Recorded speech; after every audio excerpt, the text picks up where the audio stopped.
मी सगळ्या शेतकऱ्यांनी अलीकडच्या काळामध्ये आंदोलनामध्ये जी एकजूट दाखवली, अत्यंत आक्रमकपणे शेतकरी रस्त्यावर उतरला, या आपल्या सगळ्या आंदोलनाची दखल घेऊन राज्य सरकारनं म्हणजे माननीय मुख्यमंत्री देवेंद्रजी फडणवीसांनी आत्ता विधानसभेमध्ये घोषणा केली की 2019 साली कर्जमाफीमध्ये बसलेल्या शेतकऱ्यांना या 2 लाखाच्या कर्जमाफीचा लाभ मिळणार, ही महत्वाची घोषणा आहे आणि आपल्या सगळ्या शेतकऱ्यांच्या आंदोलनाचं हे यश आहे असं म्हटलं तरी काही वावगं ठरणार नाही।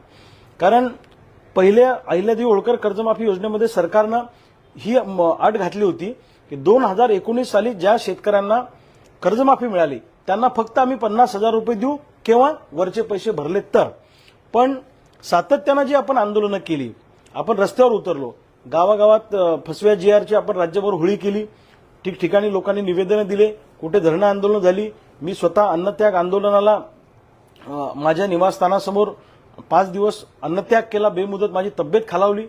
सरकारच्या वतीनं मुख्यमंत्री महोदयांच्या वतीनं गिरीशभाऊ महाजन जलसंपदा मंत्री उपोषणस्थळी आले, त्यांनी आमचं सगळं म्हणणं ऐकून घेतलं आणि त्यांनी सांगितलं की 5-7 दिवसामध्ये मुख्यमंत्री महोदयांबरोबर तुमची आम्ही बैठक लावतो, तुमचं म्हणणं ऐकून घेऊन आपण सकारात्मक निर्णय घेऊ। पण ती बैठक लावायला त्यांना उशीर झाला। मग आम्ही पुन्हा मुंबईला काल आलो आणि विधानभवनात सगळ्या शेतकऱ्यांनी आम्ही घुसण्याचा प्रयत्न केला। कर्जाचे सातबारे विधानभवनात फेकले, आमची मागण्यांची पत्रकं विधानभवनामध्ये फेकले, सोयाबीन, ज्वारी, गहू, कापूस हा सगळा तिथे उधळला, मातीमोल भावाने विकला जातोय म्हणून। आणि विधानभवन परिसरामध्ये एकच खळबळ उडाली, सगळीकडे गोंधळाचं वातावरण तयार झालं आणि मुंबई पोलीस अलर्ट मोड उडाली। आम्हाला अटक करून नेत नाही तोवर आमचे काही शेतकरी पुत्र श्रीराम चलवाड असेल, शुभम राऊत आहे, विठ्ठल आपला खेडेकर आहे, त्याच्यानंतर अरबाज आहे, हे सगळे शेतकरी पुत्र मंत्रालयाच्या समोर झाडावर चढले आणि त्यांनी गळ्याला गळफास लावला। त्यामुळे अख्खं मुंबईचं पोलीस प्रशासन हल्लं, सरकार सुद्धा हल्लं आणि आम्ही सांगितलं आमच्याबरोबर चर्चा केली पाहिजे। मग गिरीशभाऊ महाजनांचा मला फोन आला आणि त्यांनी सांगितलं की मुख्यमंत्र्यांबरोबर चर्चा करायला आपल्याला उशीर झाला आहे, मान्य आहे, पण जे झालं ते जाऊ द्या, पण आता सविस्तर आणि विस्तृत चर्चा आपण करू। तुमच्या मागण्यांचं निवेदन मुख्यमंत्री साहेबांपर्यंत आम्ही पोहोचवलेलं आहे, त्यांनी ते वाचलेलं पण आहे। आणि मग काल बैठक लागणार होती, ती आज सकाळी लागली। सकाळी जवळपास पाऊण तास मुख्यमंत्री महोदयांबरोबर आज चर्चा झाली आणि या चर्चेमध्ये काय काय झालं मुख्यमंत्री महोदयांच्या ते मला तुम्हाला सगळ्यांना शेअर करायचं आहे। यामध्ये पहिली मागणी आम्ही मुख्यमंत्री महोदयांकडे केली की 2019 साली ज्या शेतकऱ्यांनी कर्जमाफीचा लाभ घेतला त्यांनाही या अहिल्यादेवी होळकर कर्जमाफी योजनेमध्ये समाविष्ट करा।